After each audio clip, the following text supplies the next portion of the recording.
Bonjour, je vous fais une petite vidéo en live pour vous commenter ce qui était censé être un AP. Du coup, si vous voulez sauter des explications, vous pouvez, et ceux qui veulent écouter, eh bien, ils écoutent la vidéo. Premier exercice, je vous demande de travailler un petit peu sur la perspective cavalière. La perspective cavalière, c'est ce qui permet de représenter un solide qui est normalement en 3 dimensions, dans l'espace, sur une feuille de papier. La technique que je vous conseille, la plus facile, c'est de représenter la face qui est vers vous. Donc par exemple ici on voit que le rectangle qui est là, et ensuite on fait une illusion d'optique en choisissant un décalage pour les arêtes. Ici le décalage choisi il est là, on regarde c'est 3 pour 1. Et bien ce décalage on va le conserver sur toutes les arêtes qui vont vers le fond. Donc par exemple ici il va falloir que je me décale de 3 crans pour un cran vers le fond. C'est-à-dire que le bout de l'arête arrivera exactement là où je viens de mettre la croix, c'est-à-dire que ça va donner ça. Ici pareil. Alors sauf que pour cette arête là, attention, celle-ci est censée être cachée par la face qui est vers vous, celle que je mets actuellement en jaune fluo là. Donc, puisqu'elle est dans le fond, on la met en pointillé, hein. Vous savez, c'est la règle, tout ce qui n'est pas visible en tout cas est en pointillé. Donc vous suivez cette logique, donc ici si je prends le deuxième exercice, bah, vous regardez comment ça part, vous comptez, et vous faites ce même décalage à partir de tous les sommets, le même, hop hop, ça vous donne les points d'arrivée. Une fois que vous avez les points d'arrivée, vous les reliez au point de départ, ça va vous donner en gros quelque chose comme ça, et après il n'y a plus qu'à finir. Ok, bon là je vous donne vraiment l'idée générale. Maintenant il faut compter et se servir du quadrillage. Voilà, on continue, alors ici vous avez les mêmes, sauf que cette fois-ci c'est à base triangulaire. Ici je vous parle de patron, et oui car quand on a un solide, on peut, pour le représenter son ou ses patrons. Le patron, en gros, c'est la figure plate qui, une fois repliée, forme le solide. Et là, je vous donne une règle du jeu. Je vous ai dit que sur ce cube, ce sont les mêmes symboles sur les faces qui sont parallèles. Alors, je vous propose de faire un exemple. On va pas faire le plus facile. On va faire, disons, allez, celui-là. Si on regarde ça, imaginez que ça, ce soit, par exemple, le sol. Si ça, c'est le sol, alors ça, ce sera le mur disons, de gauche, et ça, ce sera le mur de droite. Donc déjà, sur ces deux murs jaunes, ce sera le même symbole. Ensuite, en repliant, imaginez que je replie complètement cette partie-là. Eh bien, si vous imaginez bien le truc, ça ce sera le mur, ce sera un mur qui sera contre le sol, si vous voulez, et le mur qui sera exactement en face, ce sera celui-là. Et du coup, bah, le plafond, ce sera ce mur ici qui sera exactement en face du sol. Du coup, il n'y a plus qu'à compléter. Ici, c'est un cercle. Ici, c'est le carré. Et ici, c'est une croix. Et là aussi. Je vous laisse faire les autres. Alors ici, je vous parle du patron d'un truc qui est un petit peu plus dur, c'est le patron d'un cylindre. Alors pour un cylindre, le patron, c'est constitué, vous imaginez une boîte de conserve, hein, c'est un rectangle et puis deux disques. Et je vous demande les dimensions manquantes, évidemment, c'est pour vous faire réfléchir.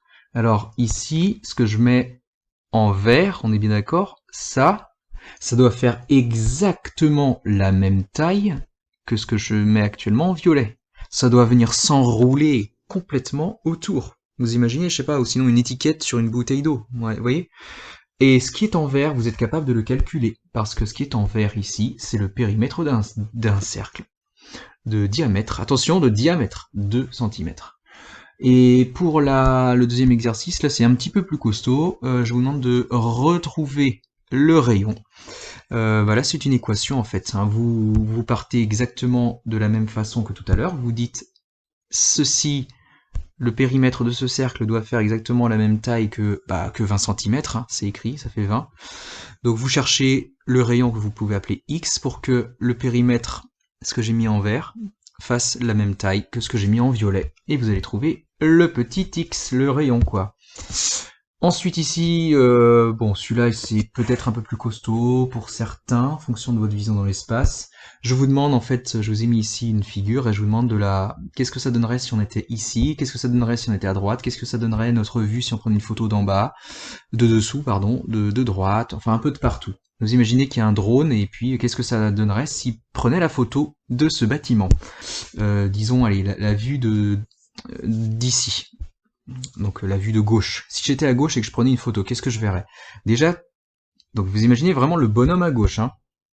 Vous imaginez qu'il y a un bonhomme qui prend une photo, il est là, hop, et il regarde, il prend une photo ici.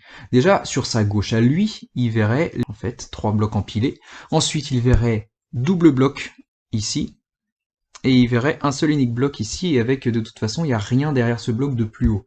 Donc il verrait 3 blocs, suivis de 2 blocs, suivis de 1 bloc. Eh bien c'est la vision numéro 2. Hop, c'est ça. Ok. Je vous laisse continuer. C'est pas la 6, parce que je vous ai dit que les 3 blocs, ce serait à la gauche du bonhomme. Ils sont vers le fond là-bas. Donc pour lui, ce serait sa gauche à lui. D'accord?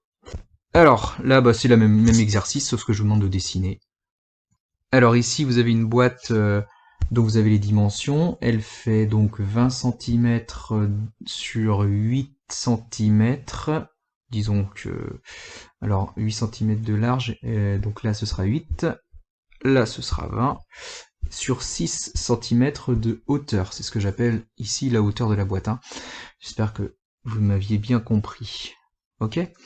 Donc il y a un pavé droit qui fait 20 sur 8 sur 6, et je vous pose des questions sur le ruban. En gros, je vous demande de calculer la longueur de ruban nécessaire dans chaque situation. Le polycube, je vous demande combien de cubes il manque pour reconstituer le grand cube de départ, que j'essaye de reproduire en gros là. Vous imaginez, voilà. Combien de cubes manque-t-il pour obtenir ça? Voilà. Moi, ce que je vous conseille, le plus simple, franchement, c'est de regarder étage par étage. Par exemple, à cet étage-là, bah, il manque rien. Cet étage-là, il en manque un pour atteindre le plafond. Ici, il en manque un aussi. Et vous regardez comme ça, étage par étage. Là. Combien il en manque? Franchement, j'ai pas trouvé plus simple pour trouver, mais si vous préférez, vous pouvez faire autrement. Et ici, je vous demande, bon là, c'est du bonus, hein, vous le faites si vous avez envie. C'est assez sympa à faire. Ça permet de dessiner d'une manière un petit peu différente que la perspective cavalière. C'est une technique qui est plus utilisée dans le dessin industriel. Voilà, vous essayez de me trouver la pièce manquante. Ici, bah, ça va être un espèce de L, hein, pour venir combler ce qu'il manque ici. Je vous laisse me la dessiner ici. Et puis ici, une prise un petit peu plus compliquée. Je vous laisse me la dessiner ici sur le côté.